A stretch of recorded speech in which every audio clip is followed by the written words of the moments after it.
Welcome back again to the Outer Dimensions podcast with Dre and Dave. And well, Dre, you lost weight. Yeah, that's right. Dre actually he could not make it this week. He had some family obligations that popped up, so it's just gonna be me and Colin this week, our special guest host, Colin of EC Collecting, and of course of F and Figures podcast. What's going on, Colin? What's going on? Can you hear me? Yes, we can hear you. All right, yeah. What's going on? We can hear you. Test 1 2. We can hear you. I don't know, my mic's like not working. Well, we can't have that now. No. I don't know what's going on. Whatever. Who cares? Let's go. There you go. My Elgato's goofing up. Everything on his computer's goofing up. Oh, looks like it froze for a second. Yeah, the dimensional grid needs some replacing. There's a lot of components that need replacing. I need to build a new one. But guys, welcome back to the Outer Dimensions podcast, the channel where we cover everything from horror, comedy, you name it, we claim it. Your classic movies, your current movies. It's the Outer Dimensions podcast. Now, as always, guys, if you guys have any suggestions, you can always email us at the Outer Dimension Podcast at gmail.com. You can message us at the Outer Dimensions Podcast on Instagram, and of course at the Outer Dim Pod on Twitter, or should we say the X? Elon Musk, just pick a friggin' name, would you? We have Rolando in the chat. All right, there we go. Rolando, the multiversal moderator. And this week, of course, we are streaming on the Outer Dimensions podcast channel, Dave's Dimension, and the Collector's Safe Space, and of course, EC Collecting, and of course, the Evan Figures. But guys, this week we had fun with the video games, with the video game movies for round one. We decided, what the hell? Why not do round two? Let me just add that right in there. So there we go. We are not featuring all the movies that are shown in this thumbnail, so don't get too wild, guys. We're not doing a World of Warcraft. I still have not watched that movie, to be honest. Really? Yeah. I mean, I never really played the game to begin with, but also I heard a lot of mixed reviews when it did come out. We will be discussing Mortal Kombat, because you can see the OG Liu Kang and Scorpion right there. We are not doing Pikachu. Although I will say I did enjoy that movie, believe it or not. Ryan Reynolds was friggin' hilarious. I like that movie. I mean, Mila Jovovich. I mean, you know, any movie with her in it, I pretty much will watch. So, you know, because it's Mila Jovovich. And of course, the Tomb Raider movie, I did not see that either. I'm terrible. I'm a bad person. Dang, you need to get on it, man. You know, there's so many movies out there, but also I like rewatching stuff. I mean, you would laugh if you I have it in the other room. I was actually rewatching the old Buck Rogers TV show. As crazy as that sounds. Oh yeah. So we're gonna jump into our first movie. Excuse me, guys. Allergies. My eyes are just going crazy. Now, our first movie is, of course, Mortal Kombat. Now, when you hear Mortal Kombat, of course, we all know the video games. I mean, come on, who hasn't played the video games? I mean, to me, I still, on to this very day, my favorite Mortal Kombat game is actually MK3 Ultimate Edition. I mean, how many of us were playing that in the arcade? I mean, that's always going to be an OG favorite of mine. I remember when the movie first came out, because I was in high school. And, of course, the soundtrack was killer, too. So this was Paul W.S. Anderson. Speaking of Mila Jovovich, that's her baby daddy. That's her bae. Producer Lawrence Kasanoff. And, of course, writers as Kevin Droney. It starred Lyndon Ashby. He actually played Johnny Cage. Kerry, I always mess up his Kerry Tagawa. Because I always mess up the middle, the hyphen name. He played Shang Tsung. To me, he was born to play Shang Tsung. Oh yeah. He's been in so many other movies as bad guys. I mean, Rising Sun with Sean Connery and Wesley Snipes. I mean, he's been in so many different things. He was born to play Shang Tsung, and I love the fact that he looks like old Shang Tsung right now because he's reprised the role in the more recent Mortal Kombat movies as well, or the video games, I should say. Of course, we got Robin Shou, Brigitte Wilson, who played, of course, Sonya. Talisa Sato, who played Soto, I should say. She played, I mean, she just, playing Katana and just, she was a Bond girl in, I think, The Living Daylights with Timothy Dalton. And of course, the Highlander himself playing Raiden, Christopher Lambert. I mean, I mean, it's kind of like a hodgepodge of fighters, you know? Let's take a look here. Now, Colin, were you a fan of this Oh movie? yeah, dude. This was one of those. I remember this was always one of those movies that was on like I don't know what station, like TNT or USA or something Oh back in yeah. the day. And I used to love when these would come on. And I mean, we all played the video game, so we knew the sound, like we knew. And there was before this came out, there was a Mortal Kombat album, and of course that featured this. It featured the typical Mortal Kombat theme in the movie in different parts. The was it Orbital was featured on the soundtrack. I mean, the soundtrack was just like, if you loved kind of industrial fixed with mixed with like electric music, this was like the album for you. I mean, this is like along the vein of, I want to say the soundtrack was pretty close, like if you ever saw the movie Hackers, which is around, I think that was 1995 too, I could be wrong, but it had that same kind of like electronic kind of fighting vibe. I mean, Oh this was just, I mean, this is like, other than like Super Mario and Double Dragon, like this was a home run when it came to action movies. Like the last time we talked about Street Fighter, me and Dre did.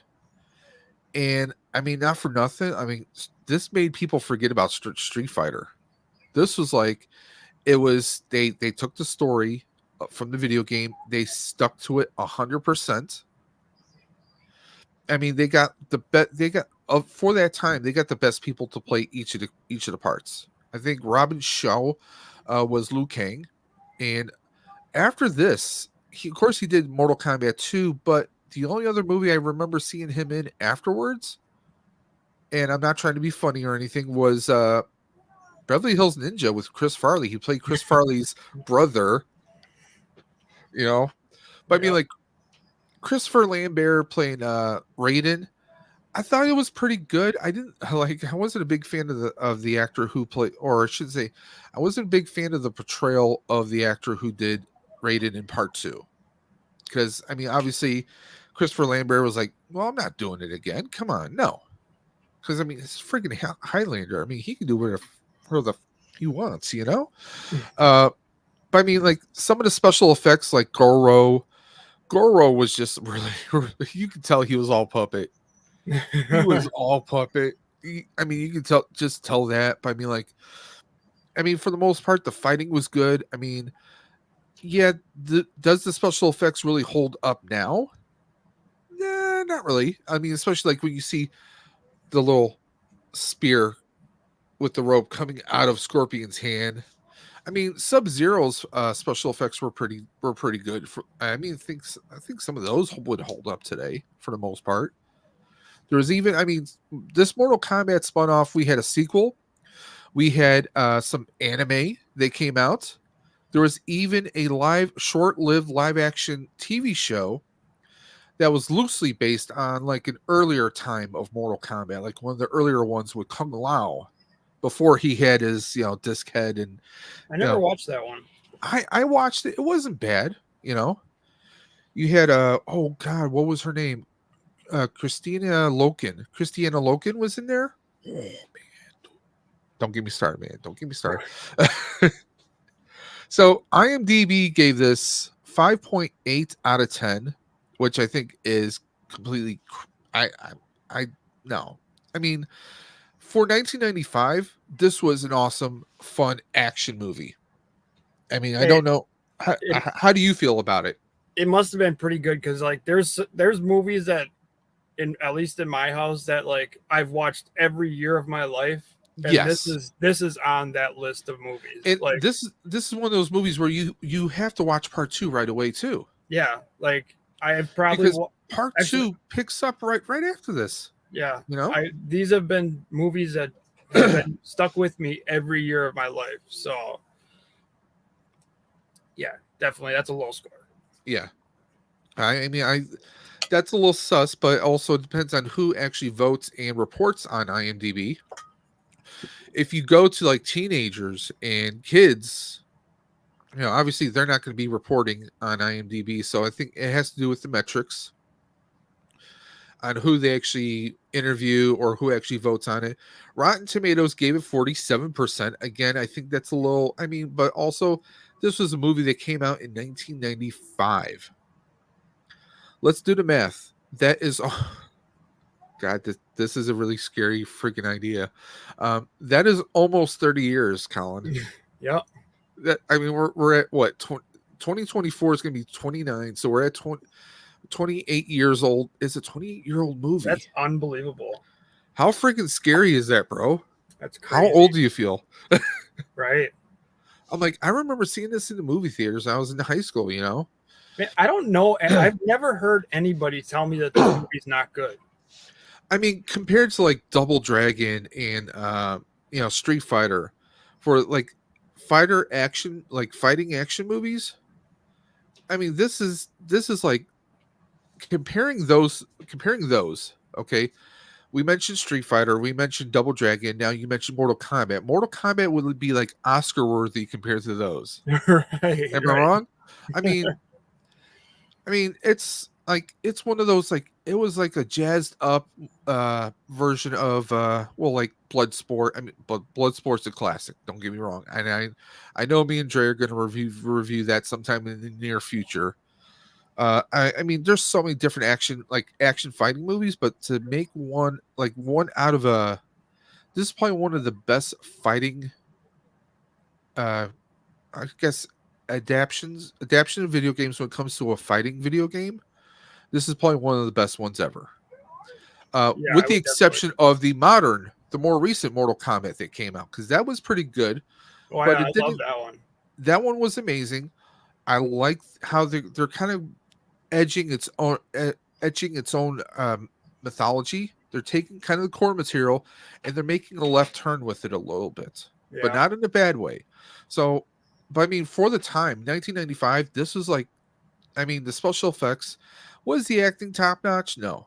I mean, like some of the actors, this wasn't like the biggest thing. I mean, come on, Christopher Lambert. I mean, his claim to fame, other than Greystoke Tarzan, was the Highlander movies, which for that character, he played it perfectly. Since then he's done a lot of movies where he's played bad guys. He's done some really bad sci-fi fantasy movies, like he did a sci-fi Beowulf. I think it was produced through Sci-Fi Channel, and you can find it on Amazon Prime. Yeah. Not the greatest, he did what was the one movie? Oh God, I'm blanking on it. It was like a high-tech prison movie, and he had to break out of it.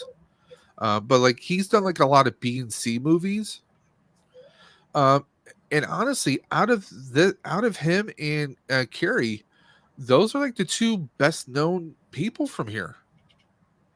Because Lyndon Ashby, he's appeared in like there's a cop show in the late 90s on USA Network called Silk Stockings. He appeared on and off in that. He's appeared in a few other like cop and action shows, like really small parts. He really he hasn't started anything completely on his own. He's one of those background kind of characters. Bridget Wilson, she's appeared in a few movies. I think she even appeared in Last Action Hero, but I could be wrong. Well, let's see what the reviewers said about this. Reviewers praised its atmosphere, fighting sequences, production values, and visuals. However, its PG-13 rating, and to a lesser extent, the performances and writing were criticized. Lisa Schwarzbaum of Entertainment Weekly called Mortal Kombat's a contentedly empty-headed extended advertisement for the joy of joypads, filmed in cheesily ornate cinema de Hong Kong style, and two noted how it is notably free of blood and gore. I mean, one, if they were really to do it full scale like the video game to be able to rip people's spines out, one, I don't think they can get away with PG-13. Let's be honest, right? No. And second, I mean, one, you want parents to be able to take their kids to this movie because the parents didn't know what Mortal Kombat was. This was also still during the time when they're trying to ban video games and rap records. Right. And that's why we had, eventually we would later after this get the ratings of, MA for mature content. So I mean, it's this also, again, this is 1995. The 90s were heavy about censorship on everything. This was part of that time frame. I mean, was it really Hong Kong style? I really don't think so. Because if it was more Hong Kong style, we should be seeing more. Colin, be right back. We should be seeing more the wire type acrobatics when it came to the fighting. The fighting, the choreography of the fight sequences were, I think, more based in reality for the most part. I mean, we have, Liu Kang. Of course, he eventually does his bicycle kick. But I mean, like all the fighting was more reality based for the most part. We had Kano, we had all the bad guys in there, but there's no way at the time parents really weren't aware of how big Mortal Kombat would become. And honestly, would your atypical parent of the 90s take their 12-year-old, their 13-year-old to a movie where that there was going to be blood and bodies ripped apart? I mean, me, Colin, you and I, let's be honest, we would love to see that. We would love to see the major fatalities. We would love to see all that stuff. We didn't get that. I would love to see the Predator rip this whole spine out. Oh yeah, dude. Like Kung Lao appearing and doing the little buzzsaw maneuvers. Yeah. Or people's skeletons being ripped apart, or like have Scorpion set somebody on fire and then you just see like the bones and then they collapse. And we want Boone Tobias to stick out his head and say toasty. I mean, they could have cheesed it up. They really could have. But also, I mean, they were smart about it, I think. Personally, I think they were smart as hell. I mean, they gave us Johnny Cage doing his nut punch. His leg split in a nut punch. I mean, we had some iconic scenes in there, and I think they did great. I mean, they gave us Outworld. We saw them go into Outworld to venture, which was something we wouldn't see until what, the third or fourth Mortal Kombat game, when they had the storylines. They had Sub-Zero Mythology, where we would see adventures like an actual storyline go. Because I mean, the original Mortal Kombat, we just knew that these were a bunch of fighters, and they had to, they had to win to stay alive. But I mean, personally, for the time, I give this an 8 out of 10. Yeah, I would say it's much higher than 5.8. Yeah, and I would still sit there and watch this right now. I still watch this. I mean, we had Reptile, we had Scorpion. I mean, we had so many in here. I mean, we didn't get Melina, but I mean, even Shao Kahn and Shang Tsung. I mean, Shang Tsung was just a great bad guy in here. So we're going to go ahead and move on to the next one, which of course everybody should see this one. Doom. Doom, this is going to be an interesting one. Now we jump 10 years from 1995 to 2005, October 31st, 2005. And this is produced by John Wells and of course Lorenzo de Bonaventura, which you should recognize that name with like Transformers and so many other films out there. Written by David Callahan, and also starring Carl. I'm surprised they went with starring Carl Urban then Dwayne Johnson, The Rock, because really this is kind of touted as The Rock, because Carl Urban was still kind of, I don't know, he was still just emerging.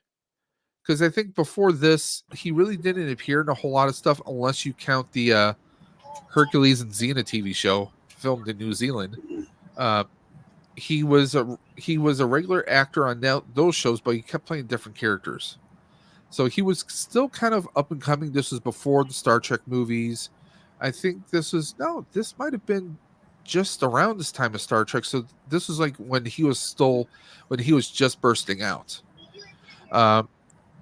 I mean, we get Carl Urban and Dwayne Johnson. I mean, they are soldiers. If you haven't seen the video game or seen this movie, think in a not too distant future, they are an elite squad. They're part of an elite squad that is called to a top secret laboratory where there is a portal to an identical portal on Mars, and something has gone awry at the research facility.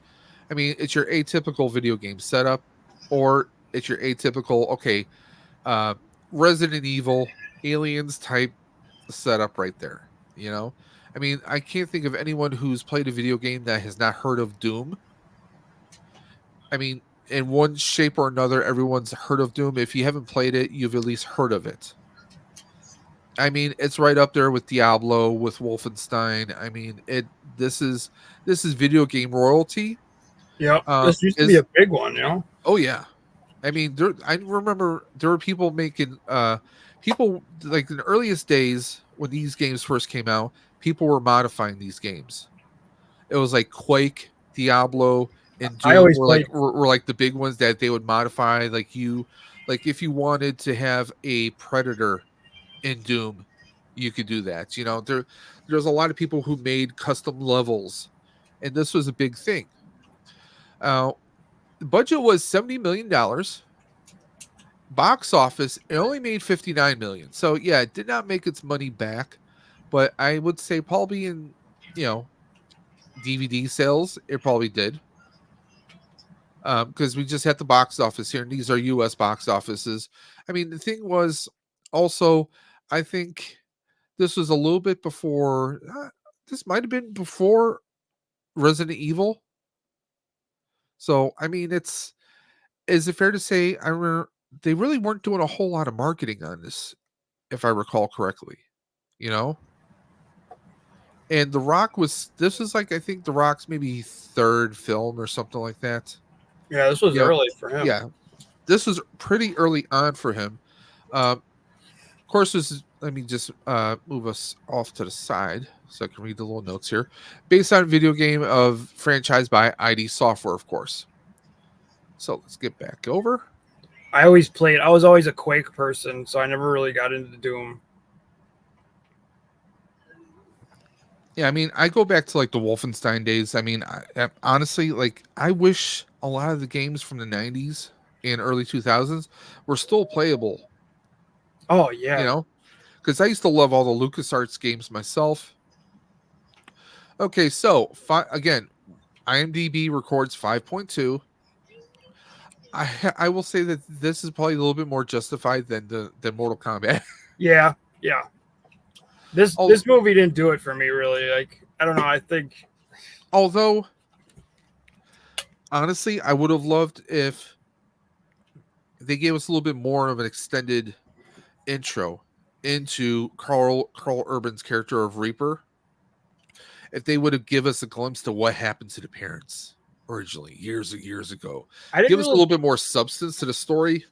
I didn't really care for the like first person view either. Like, well, I now Colin is referring to, there's a scene where Carl Urban has to save his sister.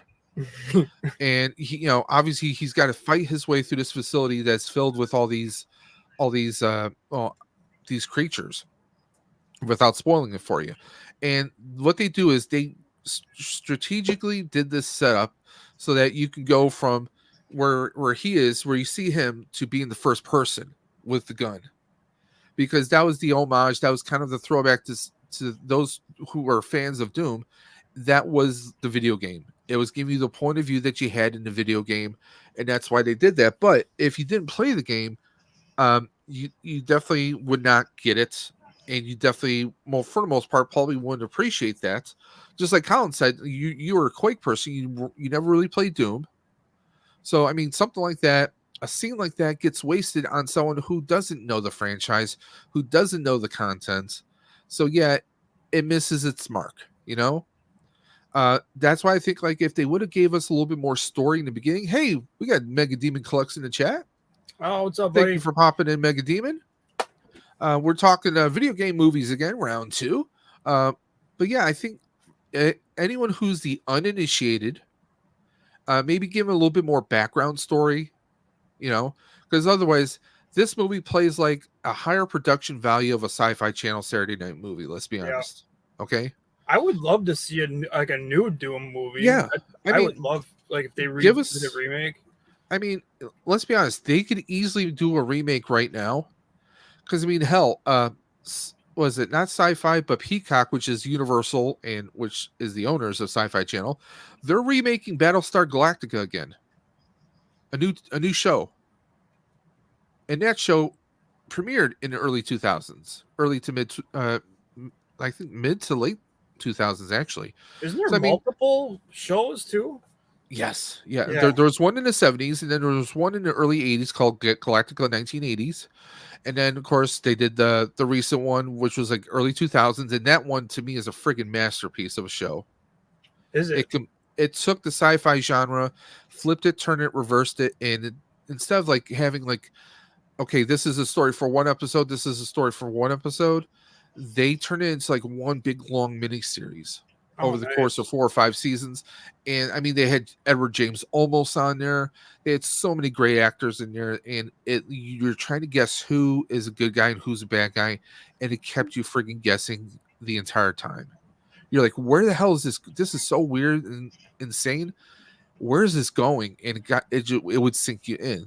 But I mean, the thing with Doom, though, like I said, you introduce Reaper. He doesn't want to go back necessarily, but then he finds out his sister's there, and there's like, well, we want to know.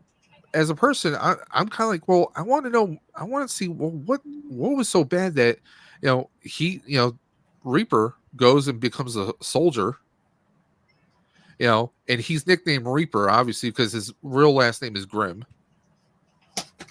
So I mean, like it's this whole thing, like, give us a little bit more storyline, and those who don't know about Doom might get a little bit hooked into it and be like, hey, I'm digging this. You know what? I might want to pick this game up. I mean, there's missed opportunities right there.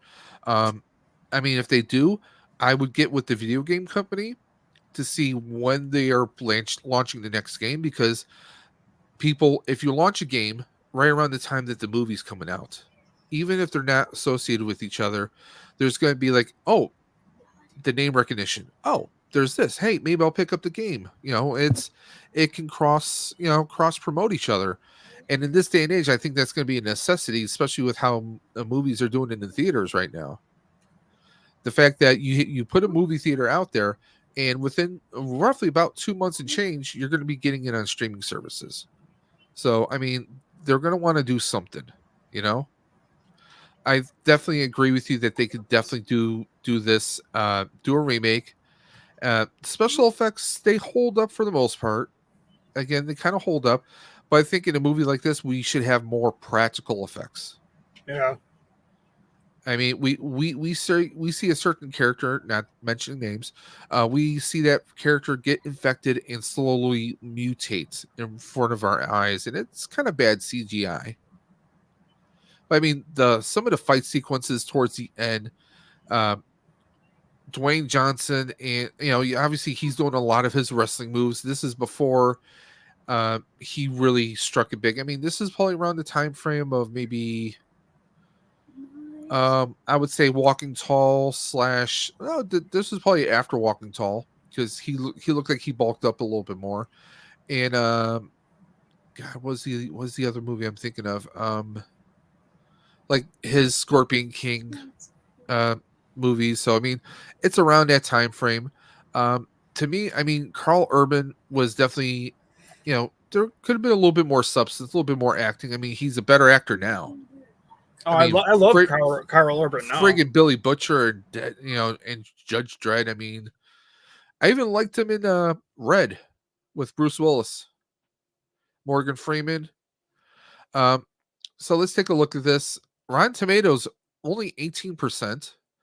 Roger Ebert says Doom is like some kid came over and is using your computer and won't let you play. Audiences surveyed by Cinema Score gave the film a B minus on a scale of A to F. Now, that's not too bad, actually.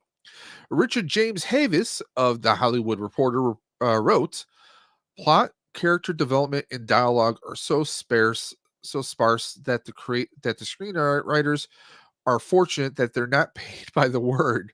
But this basic approach doesn't render it ineffectual. There's so little to go on that those who like their entertainment mindless and violent will find little fault. And that's the thing. I mean, if you want to watch a big shooter up, great. But as far as the horror element to this, it missed its mark completely. I mean, if you want to watch a movie where you have maybe just a handful of people taking on a bunch of monsters, watch Aliens. I mean, that movie has more substance, more story, more action, more terror than this does.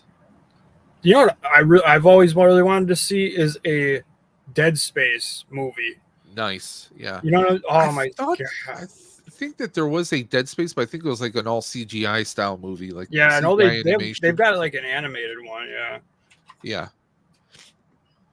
But how cool would that be if they did it right? Like gave us a good movie. And see, that's the thing. You said keywords right there, Colin. Did it right. Yeah, there was a Dead Space Downfall in 2008. So, and there was a Dead Space Aftermath. I'm pulling up stuff on Google right now. The cast of actors Bruce Boxleitner was actually in there. Okay. Kevin Michael Richardson. That's who I was trying to think of when we were talking about Mortal Kombat. He did the voice of Goro. Kevin Michael Richardson. He's done so many different voices and people over the years. But yeah, this is a movie that they could easily remake and give us a little bit more story. And the thing is, honestly, you're watching this, and this could be taking place at a laboratory here on Earth. You didn't really get a whole space element to it because they're underground. You don't see anything. Now, if they had it where you're going through some of the catacombs of Mars, I mean, hell, Ghosts of Mars gives you more of a horror element than this movie does. Right. You know, and let's be honest, if you ever saw the movie Ghosts of Mars starring Ice Cube, Natasha Henstridge, it's not the greatest movie in the world. But it's an action movie, and I mean, it's Ice Cube. Ice Cube's down for anything, you know. And when I say Ice Cube's down for anything, he is touring with the Red Hot Chili Peppers next year in 2024. I was reading this, I was like, "What the hell?" Ice Cube and the Chili Peppers. I'm like, "Oh, okay. I might have to try to get tickets for that. That'd be cool. Yeah, I would be down for that, but I found out that they're coming to Darien Lake here in which is the Six Flags amusement park we have here in Western New York. But I found out that Ice Cube will not be he will not be a part of that stop in the tour. I'm like, well, I mean, the Peppers alone, but they're going to charge up the Yin Yang for that. I'm like, nah, I'm good. Yeah, but the whole thing would be to see the Peppers and Ice Cube. I mean, I could see Flea and Cube just partying it up and getting arrested somewhere. I could just see that happening, And well, honestly, Cube's probably avoiding my my area because my area is notorious for arresting rappers when they come through. Oh, probably. Especially in Cheektowaga, New York, man. They once arrested DMX and held him for a couple of days. Oh wow. Marijuana. I mean, and that was before it was legalized. That was like years and years and years ago. But I'm like, it is what it is. Yeah. Man. I think rappers always have problems in New York.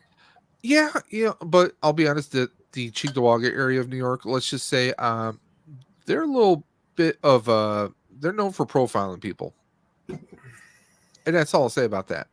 Uh, but I mean, this movie, I mean, if you want to see something that again is mindless and you see a lot of bullets being wasted, this is one of those movies.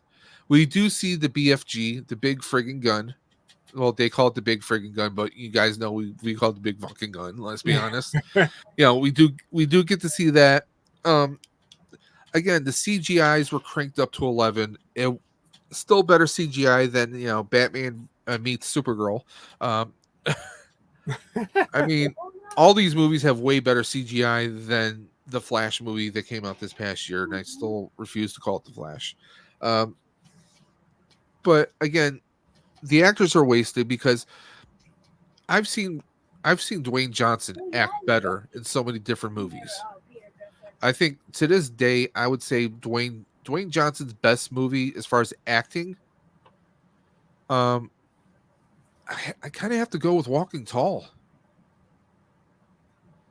because I mean, it was one I knew it was a remake and a true story, but he wasn't like superhuman. He wasn't like he wasn't like Hobbs and Shaw. He wasn't like someone who's jacked up on training. He was just someone who came home from the military to a sleepy little, lumber town that was on its last leg, and he faces a lot of adversity. He gets tortured and beat to death, and he just I like him in that Snitch movie too. okay, yeah, that was a good one. Yep. But I mean, like as far as like acting, like not just like his physical prowess, acting. I would say that, or if you ever saw the TV show Ballers, I've seen which is Ballers. also loosely based on an actual person. Yep. I think those two are probably some of his best acting. This is just one of those. It was a paycheck movie. It was a video game thing. I'm sure WWE got a nice little payday for renting him out to the studio. Yeah, I think at this time too, they were kind of using the whole Rock thing, like, Yeah, The Rock. The Rock is in our movie. And I mean, honestly, comparing those two, I mean, Carl Urban is the better actor around.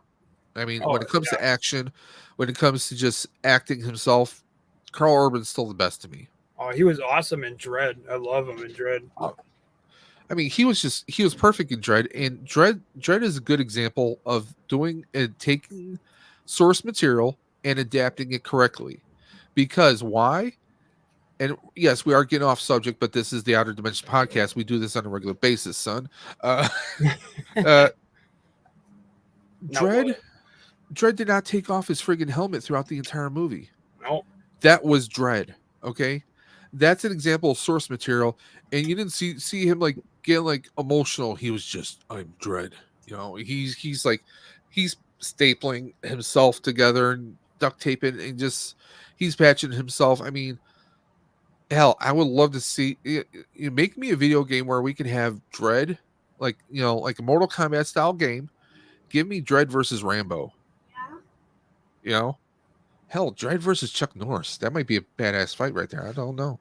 But I mean, that's where you get source material and you stick to it like a freaking Bible.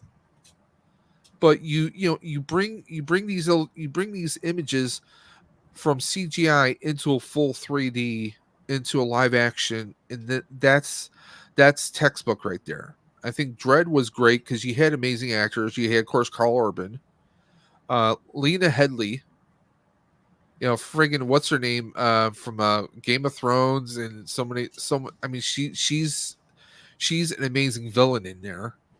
She's got a new show coming out that I want to check out.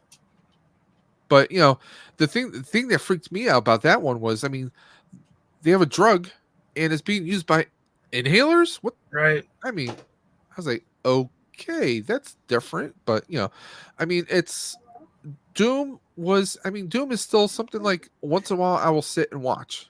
I have it on digital. I will sit and I will watch every now and again because I think it is a fun movie. It's fun when it comes to like just shooter ups, but again, they did miss the mark. They could have gave us a little bit more substance.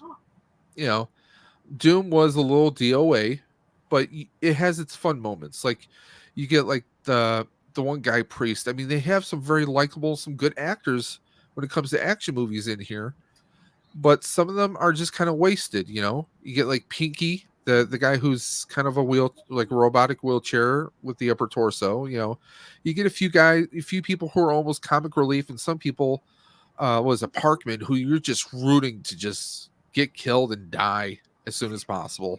You know, there are some people you're rooting for, and some people you're rooting to survive, and some people you're rooting to get killed as soon as possible. Let's be honest.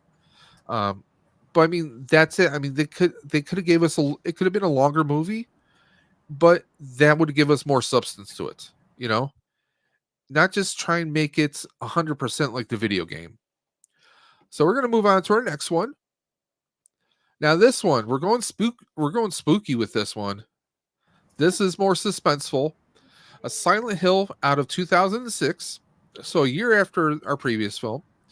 But let's take a look at this. April 21st, 2006, produced by Dan Carmody and Roger Avary, starring Sean Bean, although we see Sean Bean not so much. So I get that he's probably the best known because Lord of the Rings. But really, he wasn't the top dog for this one. He kind of appears on and off throughout the movie. Long story short, it has to do with a mother and daughter. They are trying to get somewhere, and they come across like a weird, like small weird town. And cop is kind of following them, and she's trying to evade them, and they come across Silent Hill. We got Radha Mitchell, who she's the mother, but those Eagle Eye fans out there, you might recognize her from Pitch Black. She was the female lead from the movie Pitch Black with Vin Diesel. Laurie Holden and Kim Coates are in here. Budget was $50 million, and it doubled that $100.6 million. This was 126 minutes long, based on video game franchise by Konami. And let's be honest, Konami had a lot of great games back in the day, man. Oh yeah. I mean, we all played those games back in the day. I mean, they made so many different Nintendo games, it wasn't even funny. It has a sequel that was released in 2012. I haven't seen that one. I should check that out. Yeah, there is another film that was announced in 2020 and is in development. Now it's 2023, so obviously 2020 was around COVID, so that could be maybe why it was stalled. Who knows? I don't know. So IMDb 6.5 out of 10, which is so far is one of our highest scores right now. So of the movies we're featuring tonight so far, this is the highest score out of IMDb. One of the lower, this is middle, I'd say 33% with Rotten Tomatoes. Now, Colin, what were your thoughts about this movie? I really like this movie. It's got one of those endings where you're like, oh no, like yeah, it's kind of like I don't want to say it's almost like, damn it, you want everything to be resolved. You want her to get, you're rooting for her to get out, and yeah, it's what Colin's alluding to is it's one of those where you think that they're finally getting to where they need to get to, but then something happens. That's all I'm going to say about it. We're not going to spoil it. Now, honestly, I never played the video game. Okay, I saw this in the theaters when the movie came out because I thought it looked kind of spooky, kind of freaky. I didn't even know it was a video game adaptation until years later. I mean, this is easily it is a great kind of freaky ass movie. If you want something that is going to keep you puzzled, but also freaky and kind of like scared and give you that suspense element of one, would you be able to survive all this craziness that her and her daughter are going through? And two, will they survive? It keeps you guessing. I mean, it is a very entertaining movie to me. Now, CBR, which obviously we know is comic book reporting, wrote Silent Hill 2006 was not the first video game adaptation that ever made it to the screen, but it's arguably the best one. And I think, arguments can be made. I think this is a good movie. I think I mean, would I say it's the best one? I mean, this is one that when you find out it's a video game, you're like, wait a minute, it was?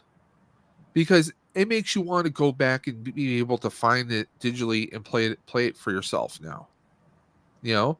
I mean, this is something like it kind of blows your mind that this is a video game because this could have just been a horror movie all onto itself. Yeah. And it's a shame that we didn't get.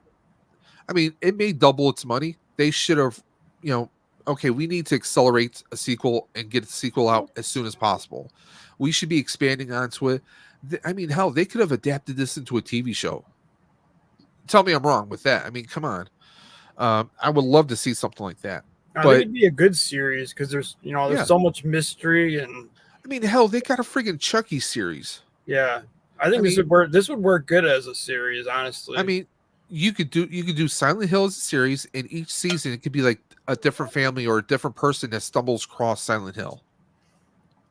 You could rip the canon wide open and turn it into something. I mean, look at it. Was the show on FX, American Horror Story? Each season is, it's one series, but each season is its own little mythos, its own little subcanon. I mean, I would think something like this would be really, it would be out there. And I will say this: the twist in here, the ending is kind of M. Night Shyamalan style. Let's be honest. oh yeah. It's a really good movie, and I think it, in a way, in some parts it breaks your heart inside Yep, it does. because you're literally rooting for the protagonist. You're rooting for the main characters, but you're like, will they or won't they survive? And then it takes a turn like you were not expecting. And I mean, those are the marks of a good story and a great movie. Roger Ebert sometimes gave 1.5 stars because he's an idiot out of 4, calling it an incredibly good-looking film, but noting that he did not understand the story. Yes, because I mean, come on, Roger Ebert. So because he didn't understand the story, he gave it a low score. Like, I mean, come on. Yeah. He Because just said it was a good again, movie. this is the problem with. I mean, this is someone who reviewed Ghostbusters in the 80s. Okay, you get someone who is used to watching certain movies, but then you give them a genre, or you give them a type of setup that they are not familiar with, that they are not accustomed to, that they probably are not even a fan of, and they're not going to understand it. Yeah, And that's I why could movie could reviews see- mean nothing to me. Yeah, I could see in some cases where someone might not understand it, but also those are the type of people who might not play video games, who also might not be a horror fan. I mean, the thing is, with me and Colin, we're both horror fans. I mean, I grew up watching Chopping Mall and the original Texas Chainsaw Massacre 1 and 2. I mean, I grew up watching stuff where people were ripped apart before I was even 10. Okay, so I grew up loving horror movies, but blood and gore is one thing, but the suspense and the twisted is something even better. I mean, that's why, like, when Saw came out, that flipped the whole horror genre on its side, because not only was it kind of gory, it was twisted. You get something that's twisted and it's freaking you the hell out, and it makes you question, could you survive? Could you come out through this? And I definitely would have loved a direct sequel directly from this, continuing the story, trying, like, the husband trying to figure out answers I see you. the entire time. I mean, there's a lot of misses on here. Let's see, what else did he say here? Did not understand and criticizing, although the movie characters are pausing in order to offer arcane backstories and historical perspectives and metaphysical insights and occult orientations. Okay, Oh, Colin, dang. you and I both can understand what that means. Arcane meaning like archaic, old kind of storylines or thoughts to those stories. Historical perspectives and metaphysical insights. Joe Average is not going to friggin' understand this. So Roger Ebert, you're a dumbass. And I'm saying it out loud and I don't care. You try to sound all sophisticated and because he doesn't understand the story, he's throwing historical perspectives. Okay, historical point of views. That's what that means. And metaphysical insights. Are we physical? Are we on? Am I on this plane? Are you on a different plane? I mean, he's thrown out here, and it's just, you know what, guys, go and you can find this on Vudu. You can find this on probably on Amazon Prime, maybe even on Shutter or a few other streaming services. Look it up. Silent Hill 2006. It's a freaky movie, and please, if you do check it out, come back to the stream, comment in the video section below, or better yet, email us at the Outer Dimensions Podcast at gmail.com or on Instagram at the Outer Dimensions Podcast or on Twitter at the Outer Dim Pod. Me and Dre, and also by extension Colin, would love to hear your thoughts on this. I mean, this I think is probably one of the better movies. I mean, we've reviewed a lot of movies, but I think this one and also The Crazies that we reviewed back in, I think, was that October or September, is probably one of the big standout movies that it still resonates in the back of my head. Months or even years later. I mean, it's definitely worth a watch. And I think that the metrics here, the aggregators here are just they're missing a mark here. So let's go on to the next one. Yeah. Uncharted. Okay, Colin, what are your thoughts on Uncharted? Okay, well, I loved Uncharted the game. Like, I remember the first time I played it, dude, I was hooked like instantly. So I was really excited for this movie. Kind of like more of an upbeat Tomb Raider. And I like Tom Holland. I like Mark Wahlberg, but I did not care for this movie. To be honest, I didn't. I hated. Yeah, I mean, I'm right there with you. Go ahead. I don't know. Like, I know the beginning opens up like the game, but like I just felt like it makes sense for a game. Like the game's like over the top, but like I don't know, man. I just didn't care for this movie. I'll probably never watch it again. No, I'm gonna be grinding. I don't know. And it was a big letdown to me because I truly love these games. These games are probably on my top 5. Now, I'm sorry that Colin, that you had that experience, because there's nothing worse than like, okay, you're a fan of something, like say, I love this comic book, it's finally getting adapted into a movie. I can't wait to see the movie, and then you see it, and you're like, what the hell's this shit? Yep. I mean, that's not something that you want. I mean, me, I never actually played the video games. I know of the games. Oh, I'm familiar of them. I know Sully. I mean, I know all the characters. I know all the players. I just never actually played the game, and I do want to play the game just so I can compare them. It's just like, okay, if there's a book, and then the book is adapted into a movie. Well, now you kind of want to read the book just to see what are the major differences. A great example is Jurassic Park. Read the original Michael Crichton, and then watch the movie and compare the two. You're like, what the? It's like friggin' night and day. I mean, looking at the information here, this came out February 28th of 2022. This is probably our most recent movie to date that we reviewed. Dre and I think this is the most recent movie we've reviewed to date. Okay. Again, one thing I'm not surprised at: Avi and Ari Arad. These guys, if you're a big Marvel fan when it comes to Marvel movies and TV shows, you'll recognize those names. So that's probably why the Tom Holland connection right there.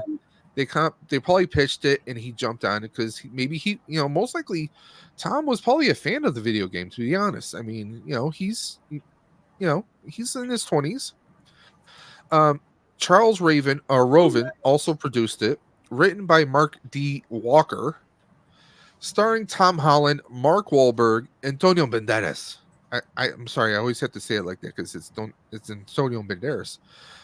Not one of his better films, And when it comes to Antonio Banderas, I mean, he's done some amazing films. He's played a lot of different characters. I would love to see him as a more severe bad guy. He was just a rich, privileged kind of baddie in this one, you know. And Sophia Ali, 1 second. I will say this: Tom Holland is the highlight of the movie.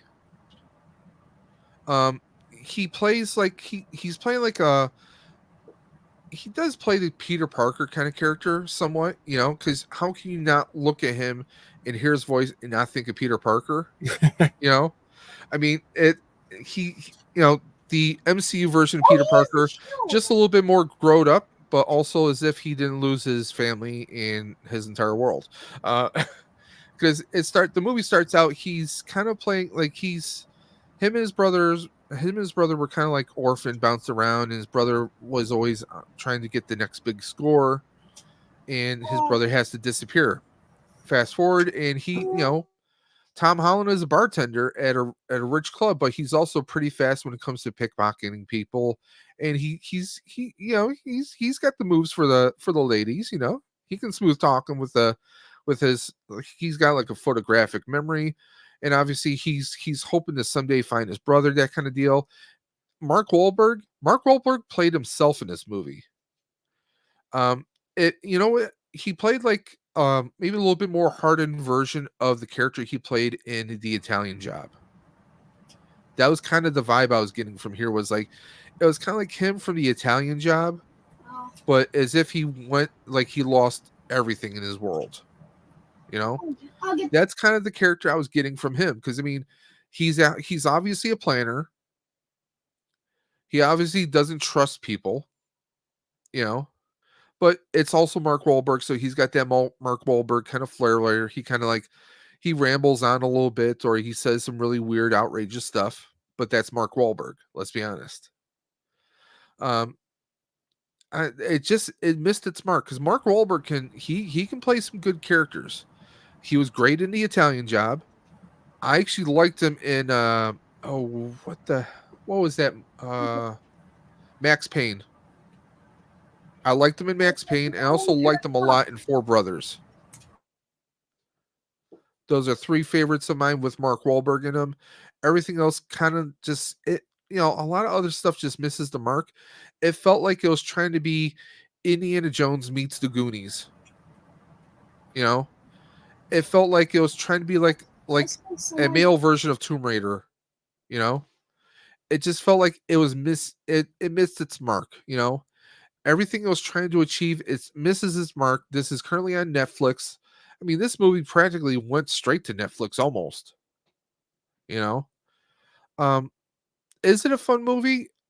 I think this movie plays very fast. It's only 116 minutes long. The budget was $120 million, but of course, it's got Tom Holland, it's got Mark Wahlberg, so everyone went to go see this. $401 million. It made its money back several times over. We're gonna check out the critics in just a few minutes or a few moments, but I mean, you heard me and Colin. Colin was completely disappointed. yeah. Had you never played the video game, would you have enjoyed this movie? I don't know. I mean, I don't want to say it's like this horrible movie. Well, like, we're not saying it's the Eternals. Yeah, but- they left one of the biggest parts of the game out of it. Like, Yeah, it's just like when it's like I said before, when you have a novel and then you adapt it into a movie, you're going to cut a lot of stuff out. Yeah. A good example is that Ernest Cline book by the name of Ready Player One. There are lots of parts that are cut out of it, and a lot of things that are completely turned around and edited the hell out.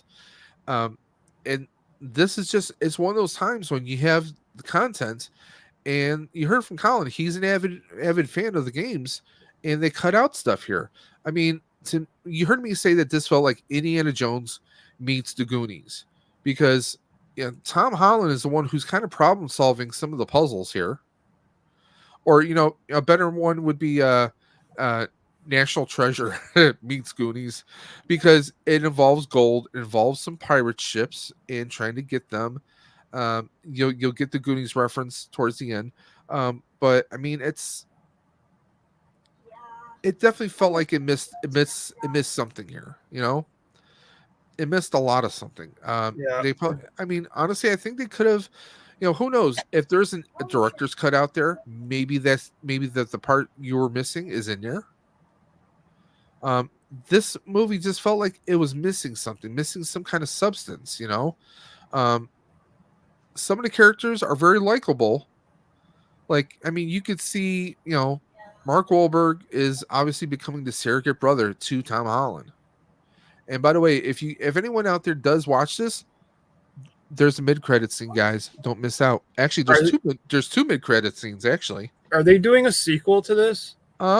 Let me take a look there. We'll get a quick answer. Uncharted sequel movie.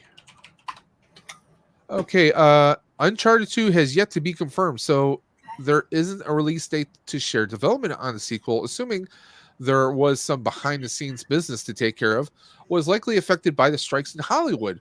With both now resolved, we could get an announcement about Uncharted 2 sooner than later, and that was reported as of November 28th of 2023. So it's a stay tuned kind of situation, guys. So that's where we're at with that. Aggregator information. We have IMDb gave it 6.3 out of 10. Rotten Tomatoes gave it 40%. Owen Gleiberman of Variety found the film watchable in a thin Raiders of the Lost arc, or Raiders of the Lost, National Treasure, and Fast and Furious Caribbean way. So, what do we say? We said it was kind of Raiders of the Lost Ark, and we got National Treasure mentioned, and a little Fast and Furious and like Pirates of the Caribbean kind of vibes. Reviewing for the Wrap, Todd Gilchrist also praised Holland's performance, citing undeniable charisma and sincerity that makes him tirelessly likable. I mean, let's be honest. We could throw Tom Holland in any movie, and I mean, he's just someone you're naturally kind of gravitating towards. I can't disagree that Tom Holland that he doesn't have charisma. He does, but I think part of my problem is, like I said, he vibes that Peter Parker character that he's been doing for the past 4 or 5 years now. I mean, he's done what? He's played Peter Parker 6 times. Civil War, Endgame 1 and 2, and then the 3 Spider-Man movies. I mean, that's 6 films right there. So he's played Peter Parker 6 times already. And I mean, it's kind of hard when you see someone do a character for so long. It's kind of hard to see them outside of that character. He does play, like I said, a little bit more upbeat version of that Peter Parker character. Like he is very smart. He's very clever. I definitely, honestly, I would like to see where this goes. I would like to see his character develop, but I also want to see Tom Holland do some other type of roles. Like, I think he could be hilarious in a comedy, like just like a straight up comedy. I think he has potential with that right there. But would I like to see a sequel? Yes, I would. And speaking of seeing things, we got Nerd Affiliated. Hey, Archer of Nerd Affiliated.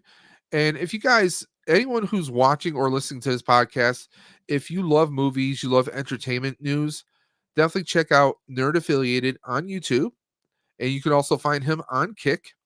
Nerd Affiliated is Hey Archer, Ramblin' Nerd Anthony, and also Sal. Find them on the Nerd Affiliated channels. And they do Nerdy Coffee every Monday morning, I think at 9 a.m. Eastern, that is.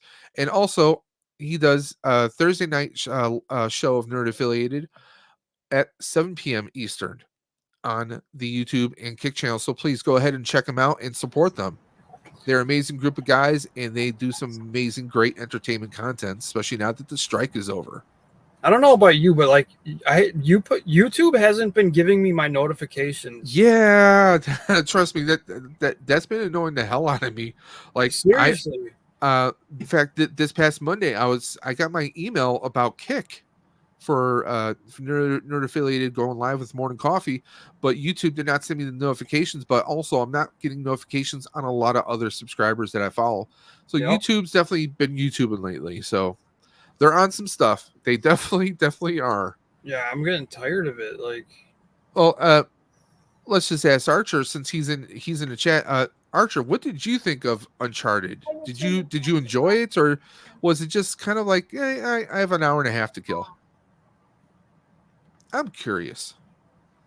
Well, I'll change it. yeah, I hope if they do a second one, How I can change it? they it's a lot better. I don't know. Like Well- if you play the first game, it's like a movie itself. Like they could just It's very so they- cinematic and just kind of like very story driven. yeah, you could just like you could go like scene for scene off of the game, like and it'd be perfect.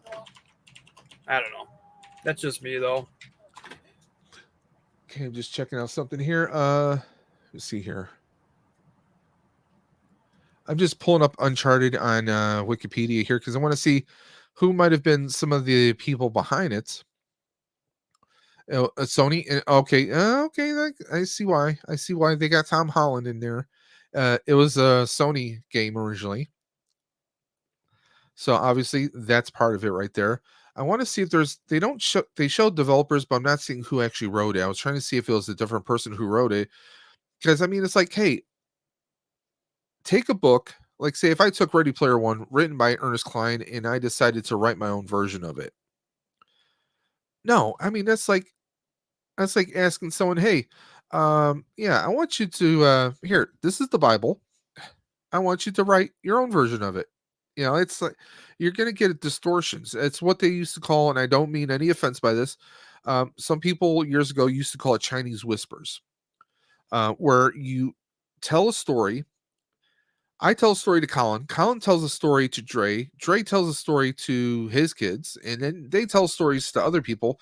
That original story gets distorted so much that eventually, very soon, it's going to be a completely different story from its original. There won't be one piece of the original content in there. And I mean, I think if you're going to make a movie, get some of the writers from or if you're going to make a movie off a video game, get some of the original writing team from the video game to sit in there, to give notes at least. And I think that missed the mark.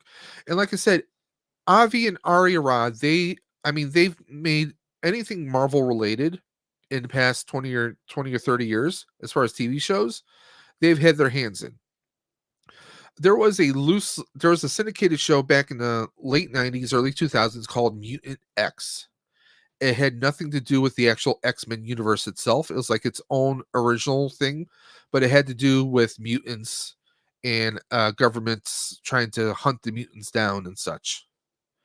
I mean, they take a concept, they kind of like, hey, let's make a TV show about it, and it comes out hardly resembling anything of the original content. They were also heavily involved with a lot of the X-Men and the Spider-Man cartoons in the 90s as well. I mean, they have had some good projects, but they tend to kind of stray for the most part. And I want to say it was probably their vision pushing it that kind of distorted this movie here. Because like, I mean, when you're playing the game, like the whole game is good, don't get me wrong, but there's a moment in the game where it takes a turn and it's like the biggest like holy crap moment like ever. Yeah. And that should have been in the movie. Like the movie, But it wasn't. should have- Okay. No, and like it's unbelievable. Well, I'm going to actually look up the game later on tonight, and I'm going to look it up, see if it's still available on PlayStation Network, because PlayStation does have some older games on their store, and I was going to see if I can find that game now. That is a definite series of games that you should play. So it's a rabbit hole. They're so good. But I mean, it's Antonio Banderas. I mean, he can play so much more than what he could have in this. Yeah. I mean, it felt like you could have thrown anyone in there. I mean, there's plenty of eye candy in this movie. Let's be honest.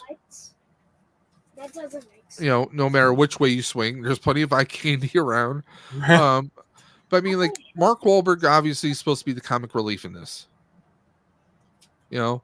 And if you've seen Mark Wahlberg, you've definitely seen him in this movie before because he's playing virtually the same character that he plays in about 85% of the films that he's been in. Yeah. You know, I mean, Ted is a very funny movie. But I mean, like this, it felt like I said, it felt like he was playing the guy he played in The Italian Job, but as if he lost everything that he knew in his life. He's gone some hard times, doesn't want to trust anybody, but he's still trying to find the next big score, you know. But I mean, it's I mean, I enjoy the movie, but the movie plays very fast. It seems like it goes very fast, which isn't bad. But sometimes you want more story, you want more of what's going on, and the two mid credit scenes they definitely give that to you. They're like, hey, it makes you want to know more, Is that supposed to be a meme from you know. SpongeBob? And I think with the exception of Doom, I think all three movies kind of leave you wanting more. They kind of leave you on a cliffhanger. You know? Because Mortal Kombat left you on a cliffhanger because you see Shao Kahn appear in the sky, destroying the Shaolin Temple, and you want to see what's going to happen next because everyone goes into that fighting pose a la Street Fighter. Silent Hill, it leaves you on a bit of a cliffhanger. Like, what happens next? We're not going to say what happens at the end, but it does leave opening like, well, what happens now? And this one, it with the mid-credit scenes I just briefly mentioned that we are not giving you details on because you can watch it for yourself. It kind of leaves you wanting more because just like they said in the review, Tom Holland is undeniably undeniable charisma and sincerity that makes him tirelessly likable because you do root for Tom Holland. He's going to be that person that you're going to root for a long time to come, unless he plays a really jerk of a character in a future project of some kind that will tick people off, like he punts a puppy or something. I don't know. It's he's going to be someone you're going to want to root for, but also that when he does something, he's a fan of it. I mean, that's why he's like recently. There's been loose reports, unconfirmed, that Tom Holland said that he won't reprise the character of Spider-Man. Helps develop the character even more. And that's a fan right there. That's not someone who's like, hey, yeah, I want to wear the suit again. Give me a paycheck. No, he's, that's not him. He's a fan. He cares about, what he's been a part of building, world building when it comes. I mean, and he's done an amazing job. And you kind of see him doing that with this. I mean, like the amount of training that he had to go into just to play the bartender stuff, because some of the bartending moves he does in this film in the beginning, it's like, dude, what was this, a Cocktail Part 2? Like do a remake of Cocktail with Tom Holland. There you go. Tom Cruise can play the elder bartender that takes him under his wing. Make it happen. Come on. Sony, Warner Brothers, whoever's out there, make that happen. Make it happen. Probably already in the works. Oh, God. Since I said it, the satellites zoomed in. Right. Tom Cruise and his Scientology, they're all over me right now. They're trying to zero in on me. I got my proton pack here. I'll just blast them away. Right. But I mean, it's it's one of those things where he's a fan. Okay. Obviously, Mark Wahlberg, I'm sure this was probably a paycheck for him. They're like, hey, let's find someone likable. You know what? They look like they could be kind of like almost distant brothers or like an uncle to him. Like, hey, yeah, let's do that. By the way, we did get a very cool cameo in here. The scene when Tom Holland and his female partner climb onto the beach out of the water. The person says, "Oh, what happened to you two?" That's the voice. That's the voice from the video game. So I'm like, okay, that's cool. Yeah, because I'm like, it's nice when you get someone from the original content, whether it's the writer, the creator, or just someone who's a voice actor. You give them a little cameo. Oh yeah, definitely. A kind of blink and you'll miss it kind of vibe. So I mean, that was cool, and it's an enjoyable movie. It's an okay movie. It's not terrible, but I mean, some of the stuff is kind of predictable. But I mean, you can see that Tom Holland went through a lot of training for this. I mean, like obviously he's not really, clinging to a car while it's being dropped out of a cargo plane, but they do a damn good job. I mean, he has a lot of physical work himself. I mean, he's a bit of a gymnast himself. I mean, a lot of stuff that he can do is very practical, Can let you go. but the coordination stuff that he was doing at the bar was just like, I'm like, oh, that's kind of crazy. Like to be that good, that's that's a little bit of commitment right there. Um, Final thoughts. I mean, do you want to see a sequel? Oh, I mean, yeah, I would love to if they make a sequel. I'd be curious to see if it's better because if I remember right, when this came out, I think there was a lot of people that kind of had the same reaction as me. I think this is one of those cases where, like, if you were a fan of the games and you played the games, the movie doesn't do it for you. Yeah. And here we got T3 Collects saying can't talk straight. Uncharted wasn't bad, but it wasn't great. Yeah, it's just it missed its mark. I mean, it definitely felt like it was missing something, or for all we know, that there's a director's cut that had more content in there, or different or alternate scenes that might have helped the story and the film itself in its entirety. But I mean, it definitely feels like some things were missing or some things were off, and for all we know, they're left on the cutting room floor. For all that we know. Yeah, I don't know what the deal with that was. I mean, when I look at who is involved here, the fact that we see Avi and Ari Arad, I've seen several projects that they've done that did not do as well as they could.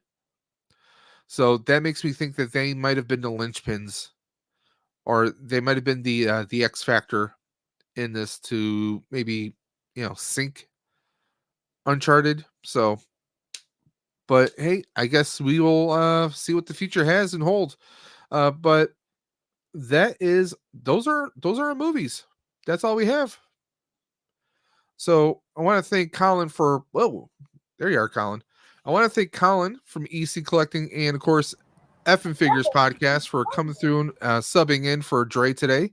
Yeah, we kind of breezed through those movies today. We had 4 movies and we battled right through them.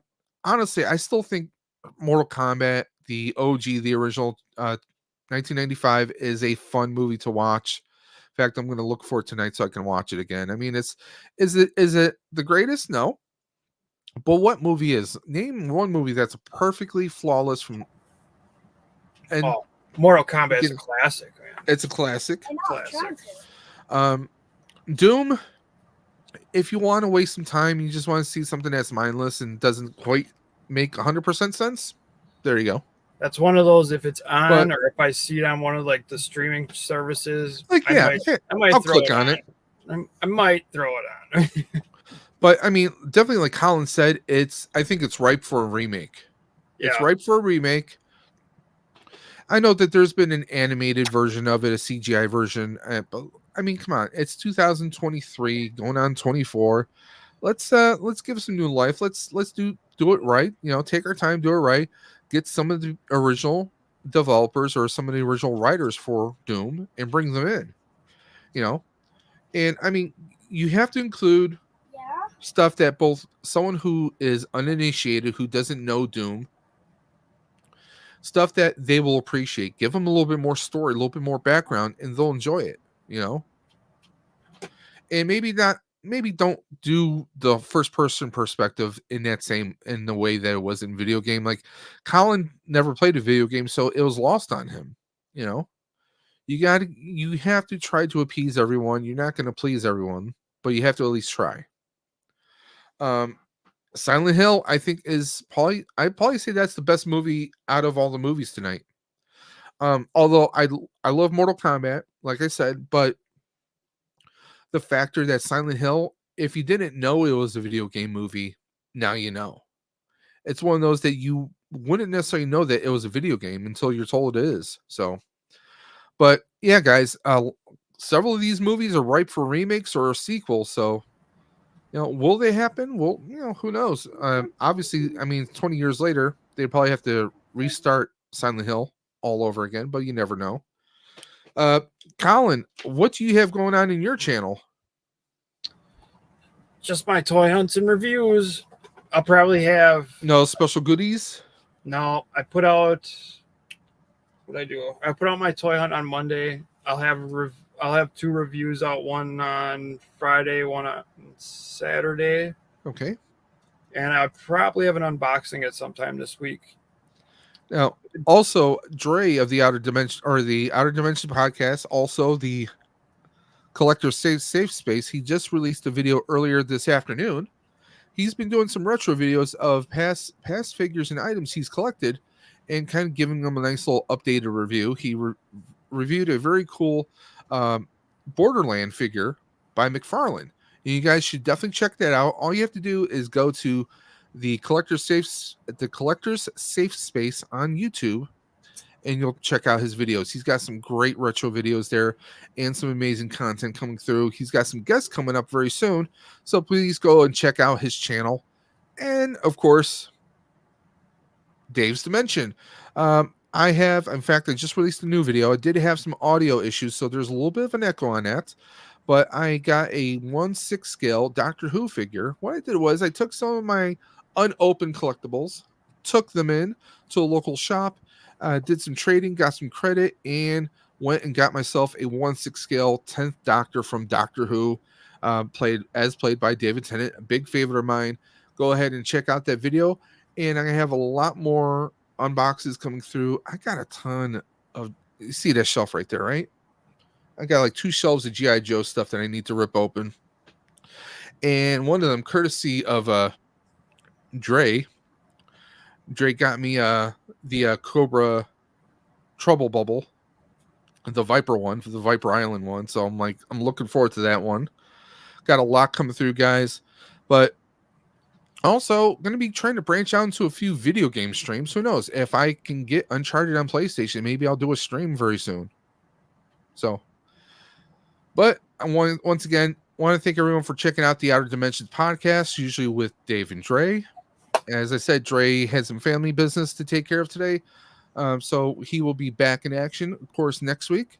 Stay tuned to our Instagram, which is the Outer Dimensions podcast on Instagram. You can also find us on the X, aka formerly known as Twitter, at the Outer Dim Pod.